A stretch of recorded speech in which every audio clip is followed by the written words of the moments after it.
Para aquellos que quieren mejorar su vida devocional, para los que necesitan ayuda espiritual, para todos los que desean un contacto diario con Dios, presentamos Radio Amanecer en Estudio, un alimento espiritual para tu alma. Con nosotros, el conductor de esta entrega, Pastor Juan Francisco Scroggins. Apreciados amigos, queridos oyentes de Radio Amanecer, la voz de la esperanza, una vez más estamos con ustedes en nuestra entrega de Radio Amanecer en Estudio. Muchas bendiciones. Avanzamos en esta semana y para el día de hoy estaremos estudiando la montaña y la multitud. Es el tema que estaremos compartiendo con ustedes en el día de hoy. La montaña y la multitud. Quisiéramos aprovechar el momento para saludar a nuestro bondadoso amigo, a nuestro hermano, Pastor Ángel Dayan de la Cruz, quien está con nosotros en los comentarios de estas lecciones. Pastor, que nuestro bondadoso Padre Celestial le guíe hoy, mañana y siempre. Qué bueno, Pastor Scroggins, estar aquí una vez más en la oportunidad que Dios nos da en este día, este maravilloso momento en el cual podemos crecer juntos. Oiga bien, pastor, amigos, crecemos juntos, de una o de otra manera, recibimos y damos y recibimos, lo poco o lo mucho en relación con este tipo de conocimientos que nos brindan las lecciones de escuela sabática. Este trimestre, estudiando el Evangelio de Marcos, específicamente la lección número 7, instruyendo a los discípulos, parte 1. Para el día de hoy estamos, como usted acabó de decir, la montaña y la multitud. Y creo que es importante que podamos nosotros pedir la dirección de Dios para ver las enseñanzas que se desprenden de este estudio hoy. En actitud de reverencia oramos. Padre eterno, Dios de bondad, te agradecemos inmensamente en este momento, en este tiempo, porque de una manera nos permites conectarnos nuevamente con la fuente divina, la providencia divina, y permitiros, Señor, en nuestra vida, en nuestros corazones, que el poder del Espíritu Santo nos dirija. Te necesitamos, Señor. Úsanos y dirígenos una vez más.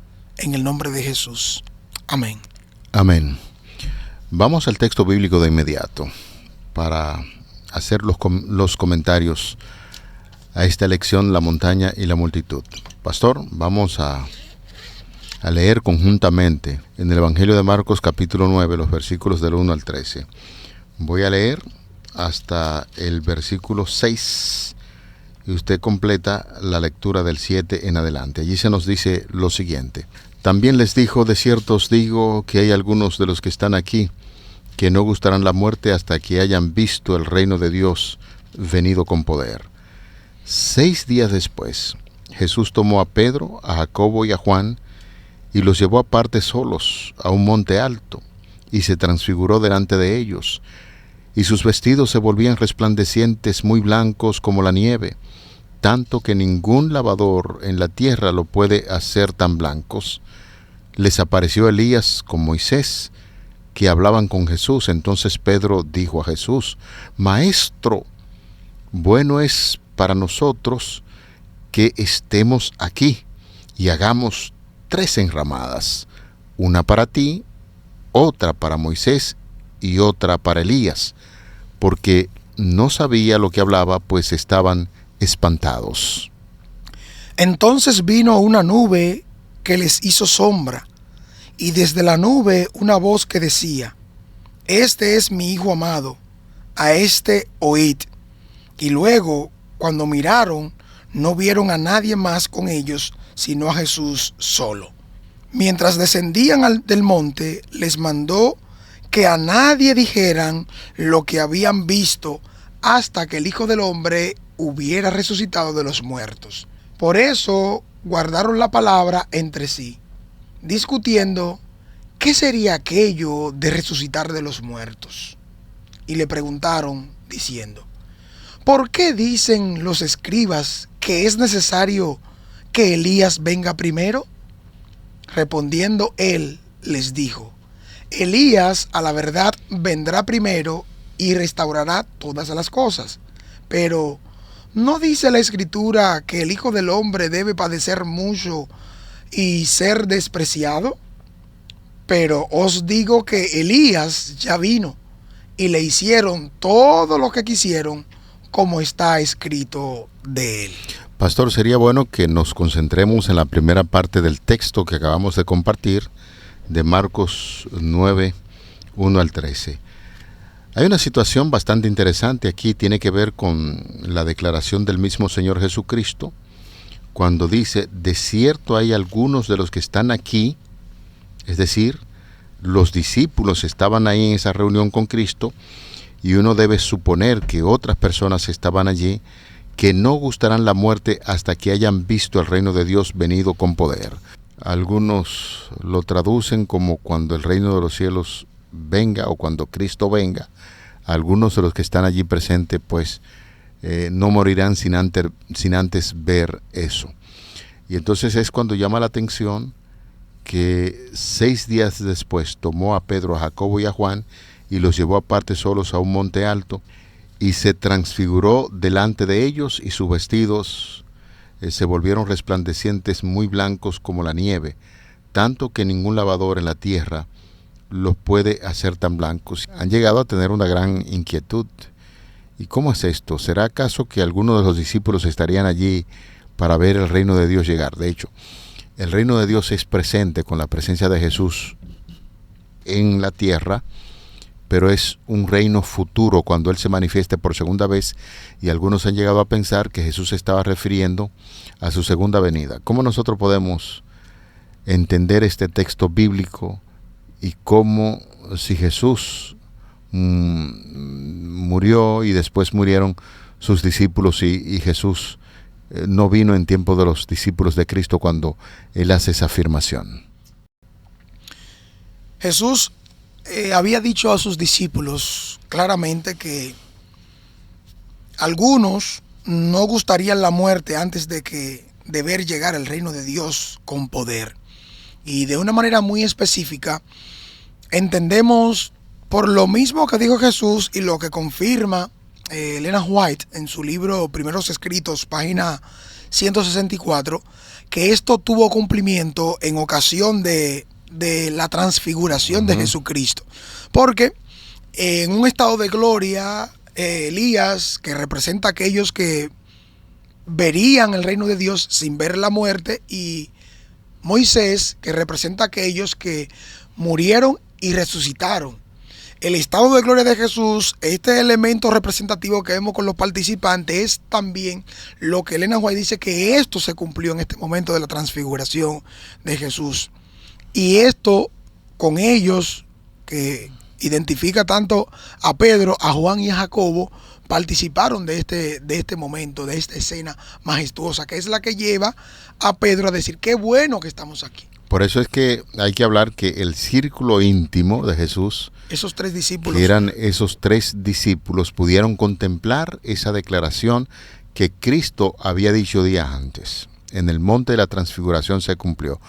Cuando usted estaba señalando Elías, Moisés y ya Jesús, que recibe esa gloriosa transformación, una nube de gloria le cubre, y entonces, cual la voz que se escuchó en el momento de su bautismo, cuando el Padre se manifiesta, aquí me recordó de inmediato esto, que el Señor reconoce, Dios se reconoce que ese es su Hijo amado. Entonces, conforme a lo que usted está puntualizando, y es confirmado por Elena de White, se cumplió específicamente eso. Ahora, ¿qué fue lo que pasó con Elías? Para poder en contexto a los amigos que nos están escuchando. Elías fue trasladado al cielo sin ver la muerte. ¿Recuerda el cuadro, el escenario? Donde Eliseo estaba allí y le despidió. ¿Cómo fue que ascendió Elías sin ver la muerte? Dice el texto bíblico. En un torbellino, en carro de fuego. Ascendió al cielo y Elías está en el cielo y no vio la muerte. Representa a los que en la segunda venida de Cristo serán llevados al cielo sin ver la muerte. Entonces, el asunto de Moisés, ha habido ciertas dificultades para entender algunos. Dicen que en el Antiguo Testamento no se registra en ningún momento en que se dice que Moisés resucitó cuando lo enterraron allá en el Monte Nebo, si no mal recuerdo, ahí lo enterraron, pero no hace más mención. Y no se dice que Moisés resucitó. ¿Usted te recuerda dónde en la Biblia se habla acerca de la resurrección de Moisés? Oh, sí, claro, pastor. Noten ustedes que el mismo libro de Judas es el que hace referencia a ese episodio cuando el enemigo reclamó, el arcángel Miguel vino reclamando el cuerpo de Moisés. De una manera clara entendemos entonces cómo hay esa armonía entre el Nuevo y el Antiguo Testamento en referencia con la vida, con la obra, con la resurrección de Moisés, y prefiguramos claramente o entendemos claramente que es parte de lo que se quiere aquí ahora referir con esta escena que ahora Jesús presenta. Estos dos personajes entonces en representación de esos dos grupos que han de encontrarse con Jesús, y en este estado de gloria, en este momento es cuando encontramos la declaración de Pedro. Oye, qué bueno que estamos aquí. Pastor, cualquiera quiere quedarse en ese momento. Pero eso es así, eso es sin vacilar. Cualquiera quiere quedarse ahí. Eso es sin vacilar, porque Pedro de una vez reaccionó y dijo, wow, el estado de gloria de Cristo. Entonces se está viendo allí a Moisés y está viendo a Elías. Ese es el cuadro de la segunda venida en miniatura. Y efectivamente, pastor, cuando usted te estaba haciendo mención a la carta de Judas en su capítulo único, versículo 9 en adelante, sí, pues es bueno que los hermanos puedan ver esa declaración de Judas, pero cuando el arcángel Miguel, por supuesto para referirse a Cristo Jesús, en toda la Biblia cuando se habla de Miguel, el arcángel Miguel, uno que está por encima de, contendía con el diablo, disputando con él por el cuerpo de Moisés, no se atrevió a proferir juicio de maldición contra él, sino que le dijo, el Señor te reprenda. Pues es una declaración impresionante. Por eso, aquí conversando con el pastor Machuca, pues estamos hablando acerca de este tema antes de salir al aire, y nos encontramos que la Biblia es un tomo armonioso.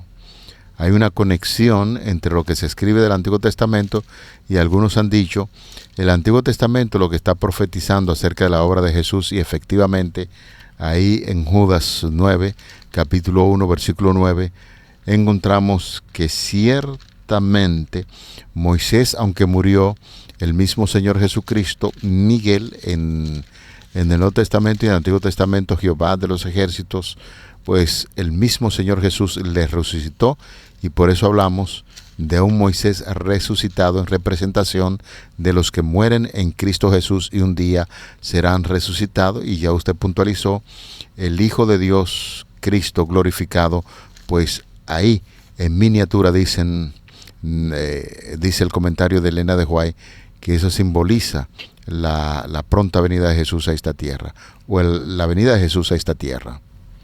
Qué bueno que nosotros podemos recurrir y ver ahora cómo el enemigo puede llevar a una confusión a las personas, y puede utilizar también esto de la representación y las apariciones para engañar a muchos, que desde el principio son estrategias que usa.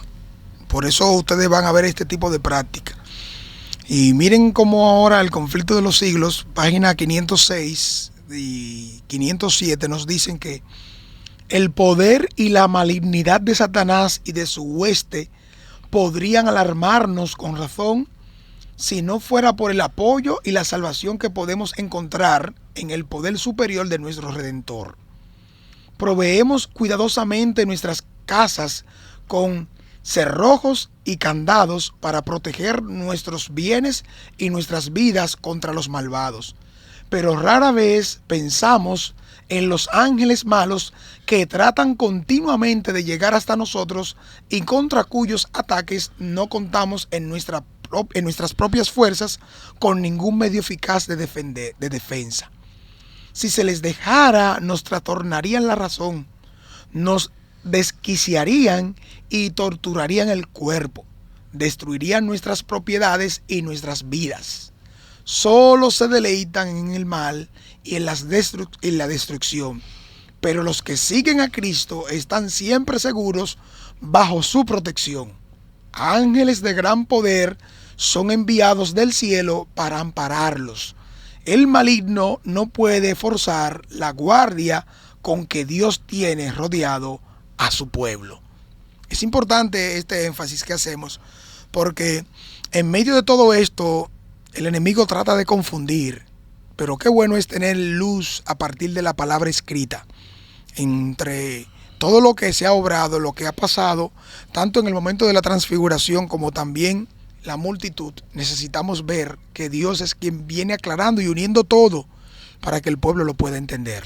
Cuando nosotros consultamos la parte de la guía de estudio que estamos analizando en el día de hoy, y vamos a citarlo textualmente, cuando se hace la predicción allí en Marcos capítulo 1, que volvemos a insistir porque en la repetición del concepto está el aprendizaje. El Señor se encontraba allí en la montaña. ¿Con quién, pastor? El círculo íntimo de Jesús, ¿quiénes eran? Juan, Jacobo y Pedro. Y allí se produce entonces la transfiguración. Jesús está con ellos en su glorioso reino celestial. Esa es la idea. Es apoyada precisamente por lo que dice la lección de este día. Y nos habla de que Elías y Moisés descendieron entonces del ámbito celestial. Decir que descendieron del ámbito celestial es decir que descendieron del cielo y allí estaban conversando con Jesús. En el Evangelio de Lucas se destaca que hablaban de la partida de nuestro Señor Jesucristo que habría de ocurrir en Jerusalén. Lucas capítulo 9, versos 30 y 31. De esta manera, continúa diciendo el autor de la guía de estudio, la escena de gloria está ligada a la muerte de Jesús en la cruz y sería una fuente de esperanza cuando los discípulos lo vieran crucificado. Amigos, el autor continúa diciendo lo siguiente: la mañana siguiente, tras la experiencia allí en el monte, los 3 discípulos preguntaron a Jesús acerca de la venida previa de Elías. Hay que recordar que en una ocasión estábamos citando a Elías como a Juan como un representante de Elías, no porque Juan era Elías, sino más bien que su ministerio era muy parecido al ministerio de Elías. Esta idea está probablemente ligada a la expectación de que Elías reaparecería antes que el Mesías. Según dice Malaquías capítulo 4 versículos 5 y 6, Jesús contesta que Elías ya ha venido, refiriéndose a Juan el Bautista, y así como mataron a Juan el Bautista, Jesús también moriría, pero habría de resucitar 3 días después. De manera que es muy clara la palabra de Dios, la Biblia, cuando va uniendo esos cabos, nos da a entender básicamente algunos textos que podrían ser un tanto difícil de entender, pero repetimos una vez más que fue ya comentado en otra lección. Lo que pasa es que el ministerio de Juan era muy parecido al ministerio de Elías. El poder y la fuerza con que predicaba Juan ante los gobernantes y que predicaba acerca de una reforma, de un arrepentimiento, usted compara los mensajes de los 2 personales y dice, sí, wow, es el mismo mensaje. Noten ustedes que los discípulos, después que bajan de la montaña, este mensaje le quedó con mucha inquietud en su mente. Y es la pregunta que se hacen, y al día siguiente noten ustedes que le preguntaron diciendo, ¿por qué dicen los escribas que es necesario que Elías venga primero? Esto que usted acaba de señalar, acaba de decir. Y note la respuesta de Jesús. Respondiendo él les dijo, Elías a la verdad vendrá primero y restaurará todas las cosas. Pero, ¿no dice la Escritura que el Hijo del Hombre debe de padecer mucho y ser despreciado? Pero os digo que Elías ya vino y le hicieron todo lo que quisieron, como está escrito de él. Aquí Jesús hace referencia a que el Elías ya vino directamente es a Juan el Bautista. Este es el Elías que viene en preparación del camino antes del Mesías. Jesús está haciendo referencia a esto para que los discípulos entiendan esto y lo entiendan de una manera muy, muy específica para que vean el cumplimiento que tiene esto, tanto antes de la muerte de Jesús como también lo que sucedería después. Hay una segunda parte, pastor, vamos a emplear estos minutos para comentarla. Resulta muy interesante, viene en la lección del día de hoy, la montaña y la multitud. Sucedió un evento muy interesante después que ellos bajaron allí a la montaña. Claro. Y como dice el Evangelio de Marcos en el capítulo 9, los versículos del 14 hasta el 29, mientras ellos estaban, los otros discípulos allá al pie de la montaña, cuando ellos bajan, entonces sucedió una escena muy importante. ¿Usted podría recordarnos, resumir qué fue lo que pasó allí en el pie de la montaña? Noten ustedes que tan pronto Jesús desciende junto a los discípulos de la montaña, se acercan y se le acercan al maestro y le dicen la situación que estaban enfrentando, puesto que un padre trajo a su hijo endemoniado.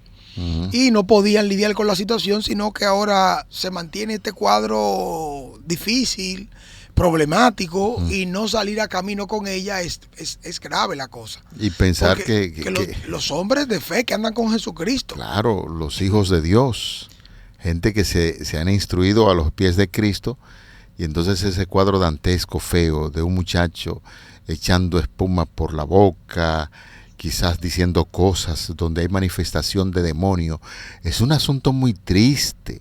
Usted, este servidor, hemos estado presente en lugares donde ha habido ciertas posesiones demoníacas, y la verdad que la imagen de Dios queda rebajada en el ser humano, y eso fue lo que se vio justamente con ese muchacho. Pero cuando Jesús llegó allí al pie de la montaña, que los discípulos empezaron a contarle lo que había sucedido, ¿cuál fue la reacción de Cristo y qué pasó luego? Noten ustedes que Jesús le pregunta, ¿qué discutís con ellos?